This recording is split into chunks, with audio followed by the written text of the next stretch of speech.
love Fridays. Billy was so funny, but get ready, because our next guest is not only a pop culture icon, but she's also a member of one of the most famous families in the world. And now she's trying her hand at acting in an upcoming episode of 90210. Let's take a look together.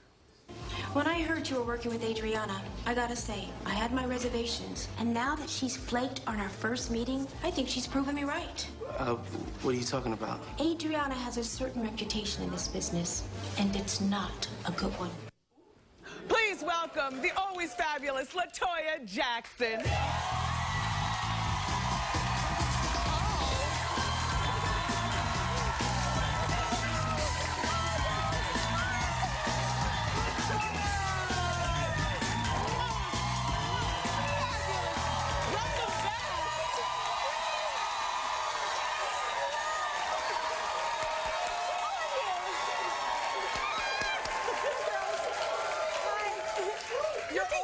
For a show. Look at her star-spangled outfit. You look fabulous as usual. Look who's talking, pretty in pink. Thank you, LaToya. Love it, love it. Thank you. You look great. So you, as an actress, what role was that on 90210? That was Marilyn Cooper. And Marilyn Cooper is a high executive, and she puts her foot down. She's a music executive, and she's very keen on signing Tristan, who plays Dixon, actually, on the show. Right. He's musically involved, very talented young kid. So she's trying to decide whether she wants to sign him or not. Gotcha. Well, I'm glad that you broke it into acting. Is this something that you've always wanted to do? You know what? It's something that I've been always offered little acting roles here and there, and I've done like The Fall Guy years ago and things like that, and Counter-Strike things in Europe, but I've dabbled in it, but now I've been getting so many offers. I'm very serious about it now. I like it. That was so much fun. I love it. We here at the show, we follow you on Twitter, and you've been tweeting a lot about Whitney. Yes, you're right. I have. I certainly have. Yeah. Oh, yeah. It's just a tragedy. Isn't it so sad, guys? We've lost an incredible singer. I mean, this girl, her voice was like an instrument, wasn't it? It moved you, and you felt so just that good energy when you would hear her sing. And to know that she's no longer with us is just so sad, and I'm so hurt by it.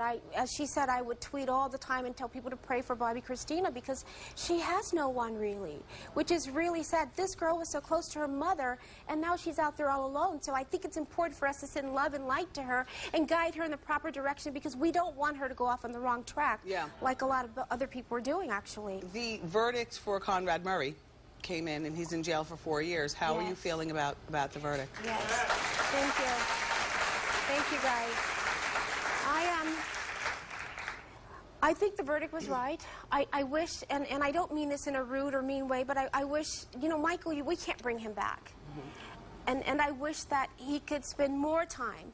And I know that he's appealing this. And it's supposed to be tomorrow. I believe they're having a little sentence tomorrow. Unfortunately, I won't be able to be there, but I would have loved to have been there, because I think he's where he belongs. You don't do things like this. This is something that... You think that he needs more time in jail? Absolutely. Absolutely. So now, Michael's kids,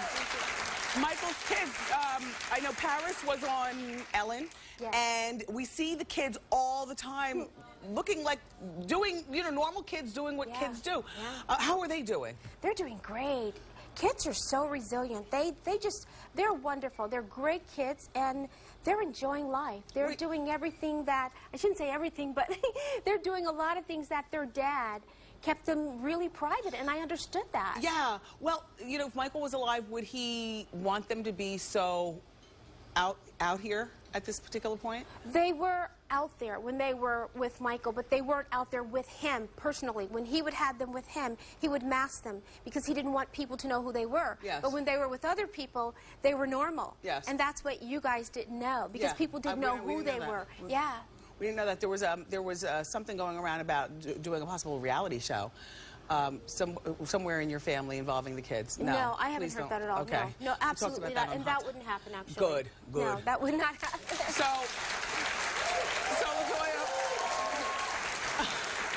do you know that your father is selling Jackson perfume at a kiosk in a Vegas mall for $70? Well, first of all, let's say this. My father is. This is a cologne line that he has on, and I am so upset with you, by the way. Why? Because I heard your show, what you said about my father. Guys, my father he'll be 84 years old. No. He'll be 84 years old. Have you smelled it? Oh, yes. I smelled it. I like the unisex, actually. My father Don't be mad at me. Listen. You know Vegas. Oh, stop it. No, they're trying to start something. Look, you know in Vegas, because you they said, have... Joe, you have to remember something. Would you guys have... let me get this straight right now. We wouldn't have a Michael if there wasn't for Joseph Jackson. Oh. He gave Michael to us. He gave him to us, and this is wonderful. So when you said, Joe Jackson, this is Michael Jackson. How could you do this? That's his father. That's his son. But to sell it in a kiosk in Vegas, let me just tell you the setup. And don't be mad at me. All I'm saying is that I'm in Jersey minding my own business. Yeah. And then we got word that in the famous, there's called a famous fashion mall or something in Vegas. Yes. There's a kiosk set up in the middle. Have you seen the kiosk? No, I haven't. Okay, well, look, No, there it is. There's the kiosk. Okay, and your dad sits there on a folding chair all day. And I'm just feeling like if it is a Jackson thing, then you would just think that it would be bigger. He did have a big opening, and Okay. I guess the next day he decided to go out and sit there.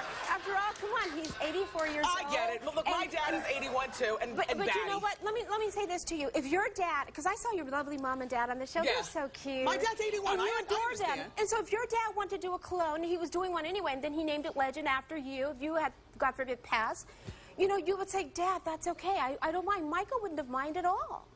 He really wouldn't. Daddy, I would mind. No, she wouldn't. Yes, I would. Daddy. I call him Daddy. I call him Daddy. Daddy. Okay. She wouldn't mind Daddy. No, She would say go for it. Are you married? Did you No, get no, no, married? I'm not married. No. Okay. I feel you can wear rings wherever you want. Wherever you want. Okay. Wherever you want. Let's talk about Janet, because there's a rumor that you call Janet Jan. Jan, yes. Jan. So there's a rumor that Janet might be the new judge on X Factor. Has she talked to you about it? No, there are lots of rumors, as you know. They said I was going to be. They said so many people. So I don't know what's going on, to be honest with you. I think that anybody in the Jackson family could make a good judge on the X Factor. I really believe that, because the family knows the business, knows the music. Yeah, because you said, oh, LaToya would make a great judge, but LaToya doesn't know music. Now, what makes you think LaToya I know that you know music. I just said that you weren't able to maybe hit the notes that a lot of people... But you could give us all this, and that's entertaining. And I definitely would. What you don't know is that in '84... See, I'm catching her. Yeah? What happened in '84? In 1984, I wrote a song that was nominated for a Grammy. Oh. For Jimmy Cliff, Reggae Nights. Have you heard the Reggae Nights? No. Yeah, it was the biggest song. No, really, it really was. All over in Europe, actually. Reggae Nights. And then in '85, I won for a Cliffhanger. His album. I won a Grammy. Who knew? Up next, LaToya is going to discuss some of the things in her new book, like about how she was used to smuggle drugs and jewelry for the mob. It's Jewelry, really interesting. Keep it here.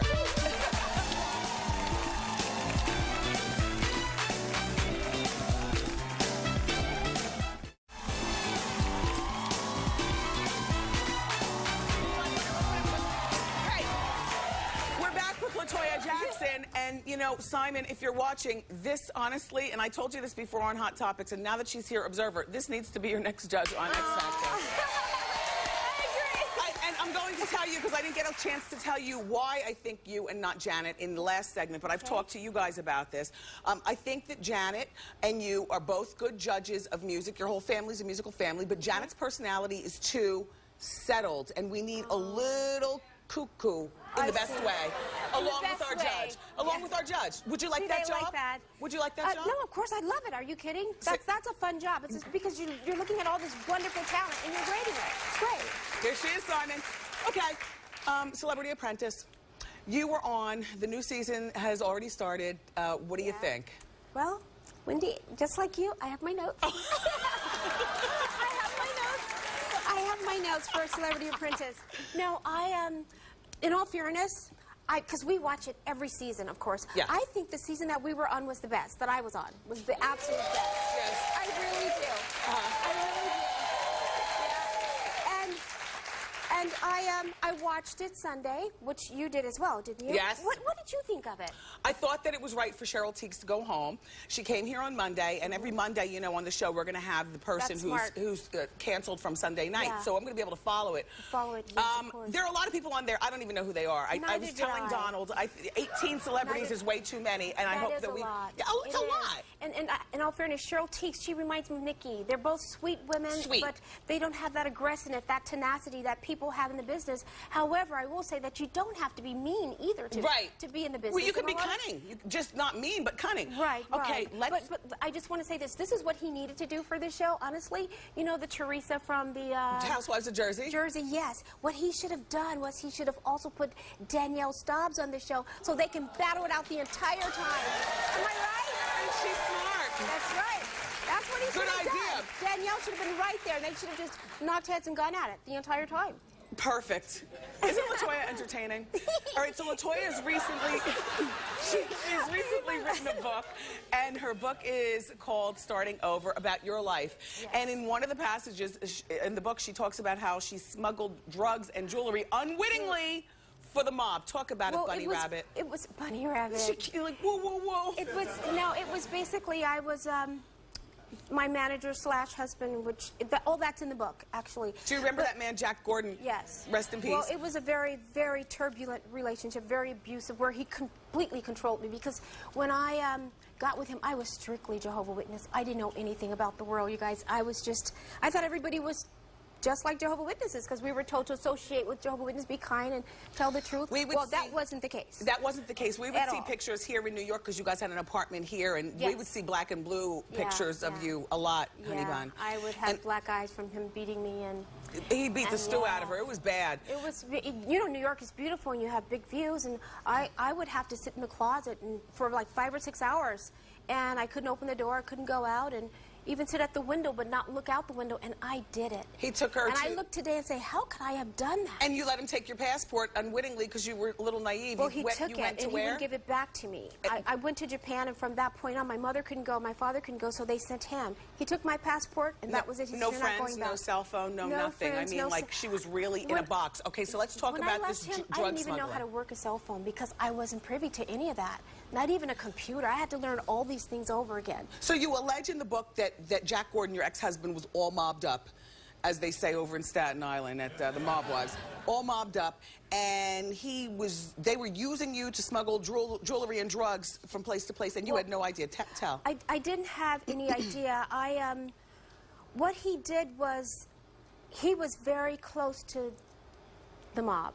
And we spent a lot of time on Mulberry Street. The Gaudis? Yeah. Okay. No, the Genovese family. The Genovese. Genovese family. Okay. But Gotti they all have the stores right there in Mulberry Street.